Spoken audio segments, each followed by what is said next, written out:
हर हर महादेव। क्या आप जानते हैं कि भगवान शिव की पहली अर्धांगिनी माता सती ने कठोर तपस्या क्यों की थी? क्या कारण था कि एक राजकुमारी ने महलों का सुख छोड़कर जंगलों में कठिन तप किया, और कैसे यही प्रेम आगे चलकर पूरे ब्रह्मांड की सबसे मार्मिक घटनाओं में बदल गया? आज शिव महापुराण के दूसरे अध्याय में हम माता सती के जन्म, उनके अद्भुत शिव भक्ति और उस तपस्या की कथा सुनेंगे जिसने स्वयं महादेव को भी प्रसन्न कर दिया। आइए श्रद्धा और भक्ति के साथ कथा का आरंभ करें। हर हर महादेव। सृष्टि के प्रारंभिक काल में जब प्रजापति दक्ष को सृष्टि के विस्तार का दायित्व मिला, तब उन्होंने अनेक यज्ञ किए और अपनी संतानों के माध्यम से संसार की वृद्धि का प्रयास किया। फिर भी उनके मन में एक इच्छा अधूरी थी। उन्होंने सोचा, यदि स्वयं आदिशक्ति मेरी पुत्री बनकर जन्म ले तो यह मेरे जीवन का सबसे बड़ा सौभाग्य होगा। इस भावना से प्रेरित होकर प्रजापति दक्ष ने देवी आदिशक्ति की कठोर तपस्या की। वर्षों तक की गई तपस्या से प्रसन्न होकर देवी प्रकट हुई। उन्होंने कहा, हे दक्ष, मैं तुम्हारी भक्ति से प्रसन्न हूँ। उचित समय आने पर मैं तुम्हारे घर पुत्री रूप में जन्म लूंगी। कुछ समय बाद दक्ष के महल में एक दिव्य कन्या ने जन्म लिया। उस कन्या का नाम रखा गया सती। उनके जन्म के समय चारों ओर मंगल ध्वनियां गूंज उठी। देवताओं ने पुष्प वर्षा की और ऋषि मुनियों ने कहा कि यह कोई साधारण बालिका नहीं, स्वयं आदि शक्ति का अवतार है। जैसे जैसे माता सती बड़ी होने लगी, उनका मन संसारिक खेलों में नहीं लगता था। वे भगवान शिव का नाम जपती, उनके ध्यान में लीन रहती और उनकी महिमा सुनना पसंद करती। जब भी किसी ऋषि या मुनि से भगवान शिव की कथा सुनती, उनका हृदय भक्ति से भर उठता। धीरे धीरे उनके मन में एक ही संकल्प दृढ़ हो गया, मैं भगवान शिव को ही अपना पति मानूंगी। उधर प्रजापति दक्ष भगवान शिव के वैराग्य, भस्म जटाओं और अघोर स्वरूप को देखकर उन्हें पसंद नहीं करते थे। वे चाहते थे कि उनकी पुत्री का विवाह किसी राजसी और वैभवशाली देवता से हो, लेकिन माता सती का निर्णय अटल था। उनका विश्वास था कि बाहरी रूप नहीं, बल्कि भगवान शिव का दिव्य स्वरूप ही सच्चा सौंदर्य है।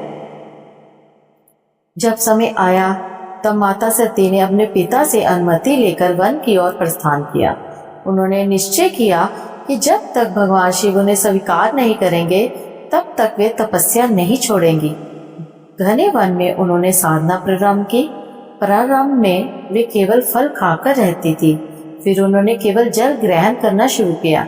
कुछ समय बाद उन्होंने जल भी त्याग दिया और केवल वायु के सहारे तप करने लगी।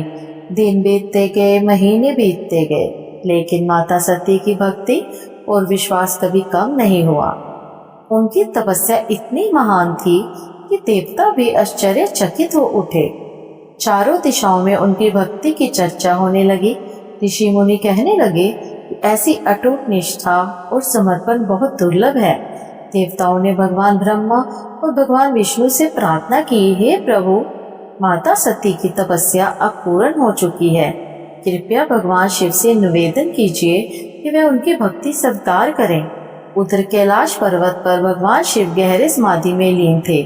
वे संसार के सभी मोह माया से परे पूर्ण वैराग्य में स्थित थे। लेकिन जब उन्होंने माता सती की निष्कलंक भक्ति और प्रेम को अनुभव किया, तो उनका करुणामय हृदय प्रसन्न हो उठा। भगवान शिव ने अपनी समाधि खोली और मुस्कुराते हुए कहा, सच्ची भक्ति कभी व्यर्थ नहीं जाती। जो भक्त निष्काम भाव से मुझे पुकारता है, मैं अवश्य उसकी पुकार सुनता हूँ।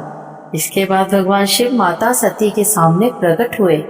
उनके दर्शन होते ही माता सती की आंखों से अनंत के आंसू बहने लगे। उन्होंने हाथ जोड़कर महादेव को प्रणाम किया। भगवान शिव ने मधुर स्वर में कहा, हे सती, तुम्हारी तपस्या, तुम्हारा धैर्य और तुम्हारी भक्ति ने मुझे अत्यंत प्रसन्न किया है।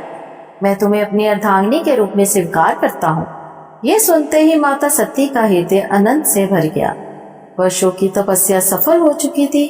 जब यह समाचार देवताओं तक पहुंचा, तो पूरे देवलोक में हर्ष छा गया। ब्रह्मा, विष्णु, इंद्र और सभी देवगण इस दिव्य विवाह की तैयारी में लग गए। समय आने पर भगवान शिव की अद्भुत बारात निकाली। उनके साथ गण, भूत, प्रेत, योगी, सिद्ध, ऋषि और देवता सभी सम्मिलित थे। भगवान शिव का अलौकिक स्वरूप देखकर कई लोग विस्मित रह गए, लेकिन ज्ञानी जन समझते थे कि यह कोई साधारण विवाह नहीं, बल्कि शिव और शक्ति का दिव्य मिलन है। राजा दक्ष ने मन से प्रसन्न न होते हुए भी इस विवाह को स्वीकार किया। विवाह वैदिक मंत्रों के बीच अत्यंत भव्य रूप से संपन्न हुआ। ब्रह्मा जी ने विधि विधान से सभी संस्कार कराए और भगवान विष्णु ने इस दिव्य मिलन का आशीर्वाद दिया। विवाह के बाद माता सती भगवान शिव के साथ कैलाश पर्वत चली गई। वहां उनका जीवन अत्यंत सरल, शांत और आनंदमय था। दोनों मिलकर संसार के कल्याण का मार्ग प्रशस्त करने लगे, लेकिन राजा दक्ष के मन का अहंकार समाप्त नहीं हुआ था। बाहर से उन्होंने विवाह स्वीकार कर लिया था, पर भीतर ही भीतर उनके मन में भगवान शिव के प्रति द्वेष और बढ़ता जा रहा था। यही अहंकार आगे चलकर एक ऐसे यज्ञ का कारण बना जिसने पूरे ब्रह्मांड को हिला दिया। क्या राजा दक्ष भगवान शिव का अपमान करेंगे? क्या माता सती अपने पिता के यज्ञ में जाएंगी? और वह कौन सी घटना थी जिसने भगवान शिव के रौद्र रूप को प्रकट होने पर विवश कर दिया?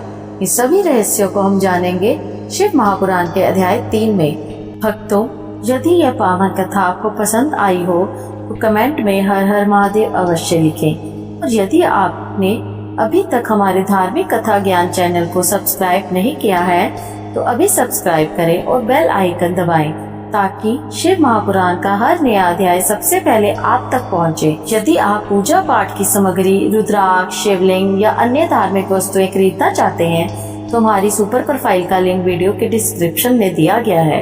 हर हर महादेव, जय भोलेनाथ।